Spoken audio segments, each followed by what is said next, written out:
नमस्कार सभी कर्मचारियों और पेंशनर्स का एक बार फिर से हार्दिक स्वागत है। देश भर के 1 करोड़ से ज़्यादा कर्मचारियों और पेंशनर्स के लिए आज की धमाकेदार बड़ी खबरें।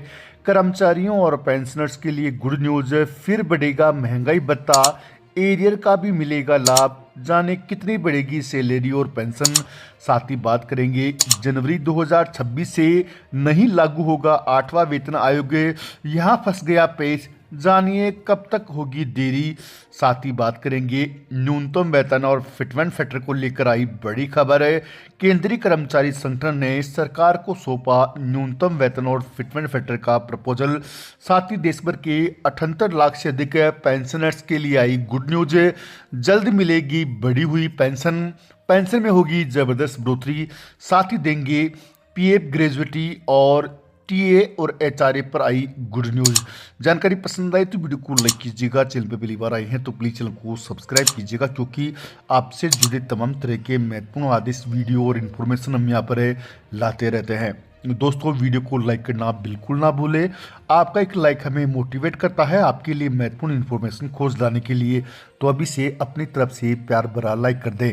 केंद्र सरकार द्वारा हर साल 2 बार केंद्रीय कर्मचारियों और पेंशनर्स के महंगाई भत्ते और महंगाई राहत की दरों में संशोधन किया जाता है, जो अखिल भारतीय उपभोक्ता मूल्य सूचकांक इंडेक्स के 6 माही आंकड़ों पर निर्भर करता है। यह वृद्धि हर साल जनवरी से जुलाई से की जाती है, जिसका ऐलान मार्च और अक्टूबर के आसपास होता है। साल 2024 की बात करें तो जनवरी 2024 से 4%, तो जुलाई से 3% डीए बढ़ाया गया था, जिसके बाद डीए 53% हो गया है।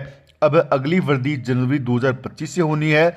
कितने फीसदी डीए बढ़ेगा, यह अखिल भारतीय उपभोक्ता मूल्य सूचकांक इंडेक्स के जुलाई से दिसंबर 2024 यानी 6 माही आंकड़ों पर निर्भर करेगा। यह वृद्धि 7वें पे कमीशन के तहत की जाएगी। इससे 52 लाख से ज्यादा केंद्रीय कर्मचारी और 68 लाख से अधिक पेंशनर्स लाभान्वित होंगे। वर्तमान में 52 लाख केंद्रीय कर्मचारी और 68 लाख पेंशनर्स को 53% डीए मिल रहा है। अब अगला डीए जनवरी 2025 से बढ़ाया जाना है, जो कि एआईसीपीआई इंडेक्स के जुलाई से दिसंबर 2024 के आंकड़ों पर निर्भर करेगा। जुलाई से नवंबर तक के आंकड़ों पर गौर करें तो एआईसीपीआई इंडेक्स अंक 144.5 और डीए का स्कोर 55.05% पहुंच चुका है। ऐसे में डीए में 3% की वृद्धि होना तय है। हालांकि अभी दिसंबर के आंकड़े आना बाकी हैं। इसके बाद तय होगा कि डीए में कितने परसेंट की वृद्धि होगी। नई दरों का ऐलान होली के आसपास होने का अनुमान है। चूंकि यह जनवरी 2025 से लागू होगा, ऐसे में 2 या 3 महीने का एरियर भी मिलेगा। उदाहरण के तौर पर जिन कर्मचारियों की न्यूनतम सैलरी 18,000 रुपये है, उन्हें 3% डीए बढ़ने पर 540 रुपये और 2.5 लाख रुपये की अधिकतम सैलरी पाने वालों को 7,500 रुपये प्रति माह बढ़ोतरी का फायदा मिलेगा। 15,000 प्रति महीना महंगाई भत्ता मिल रहा है, तो यह बढ़कर 15,450 रुपये हो जाएगा, यानी उन्हें 450 रुपये प्रति महीने के हिसाब से अधिक मिलेगा। पेंशन भोगियों को भी इसका लाभ मिलेगा, जिनकी पेंशन में 270 से लेकर 3,750 रुपये तक का इजाफा देखने को मिलेगा। वहीं 8वें पे कमीशन को लेकर भी बड़ी खबर निकल के सामने आ रही है। जल्द केंद्रीय कर्मचारियों और पेंशनर्स को 8वें पे कमीशन कमेटी की गठन का ऐलान केंद्र सरकार के द्वारा कर बड़ा तोहफा दिया जा सकता है। अगर आप भी 8वें वेतन आयोग का बेसब्री से इंतजार कर रहे हैं तो ये खबर आपके लिए है। सरकार ने पिछले महीने 8वें वेतन आयोग के गठन की घोषणा की थी और जल्दी इसके लिए 2 सदस्यीय पैनल और 1 अध्यक्ष नियुक्त किए जाने की बात कही थी।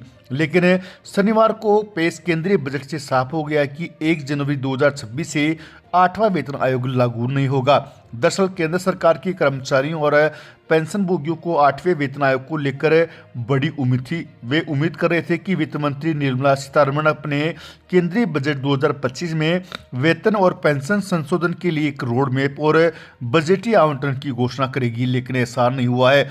वर्तमान में 7वें वेतन आयोग का कार्यकाल 31 दिसंबर 2025 को समाप्त हो रहा है, जिससे ये अनुमान लगाया जा रहा है कि 8वां वेतन आयोग 1 जनवरी 2026 से लागू हो सकता है।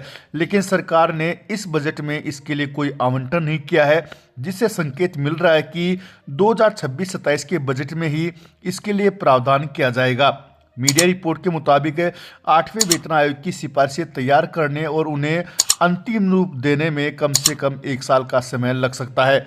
मनी कंट्रोल के व्यय सचिव मनोज गोविल के हवाले से लिखा गया है कि 2025-26 के केंद्रीय बजट में 8वें वेतन आयोग से संबंधित किसी भी खर्च का हिसाब नहीं दिया गया है, क्योंकि वेतन आयोग की रिपोर्ट को अंतिम रूप देने और अनुमोदित होने में कम से कम 1 साल का समय लगने की उम्मीद है। वित्त मंत्रालय ने इसके लिए रक्षा मंत्रालय, गृह मंत्रालय और कार्मिक एवं प्रशिक्षण विभाग से सुझाव मांगे हैं। इन विभागों से इनपुट मिलने के बाद ही आयोग का कार्य औपचारिक रूप से शुरू होगा।